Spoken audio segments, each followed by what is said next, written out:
Forget Mad Max, forget Bladerunner, forget the Matrix and all the rest of those visions of a future of bombed-out cities, leather-clad mutants, and cyborgs on Harleys. I'm looking at the real future. A tall, marble-floored tower of soft-spoken beings offering precious gifts of Gucci and Tiffany and YSL. Every overpriced name brand on Earth, in fact. And a grand piano that plays itself. A world sealed away from grit and random noise, stray animals, and poor people.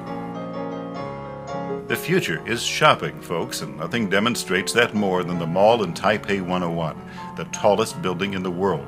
No, this is not some Mall of America with a Gap, a Payless, and a Bubba Gumps. Taipei 101 is a dream of being swaddled in high fashion, of being psyched away from the nasty bits of real life.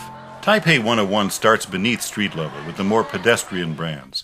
But as you ride the escalators, annoying ones that force you to walk through shopping areas to advance to the next floor, you increasingly up the brand ante.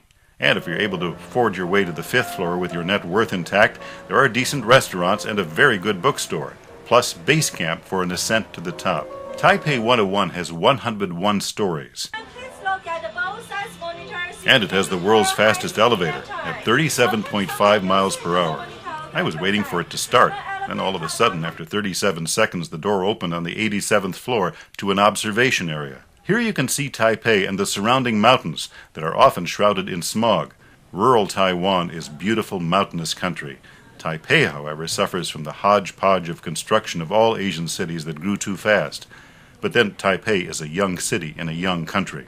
Taipei has typhoons and earthquakes every year. So how does the tallest building in the world survive?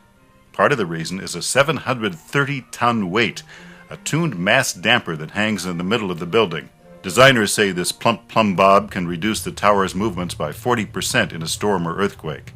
Didn't feel any swing and sway on this trip, and little vertigo as I sailed down through 80-some stories, and no shopper's remorse as I made my way back through the garden of costly delights to the reality of the street. Not surprisingly, the design, supervised by feng shui masters, incorporates symbols of financial success. The 8 sections represent gold ingots. There are also 4 circles on each side of the building near the base to represent coins. So, a monument to shopping it is, but quite an attractive one. This is Ross Johnson.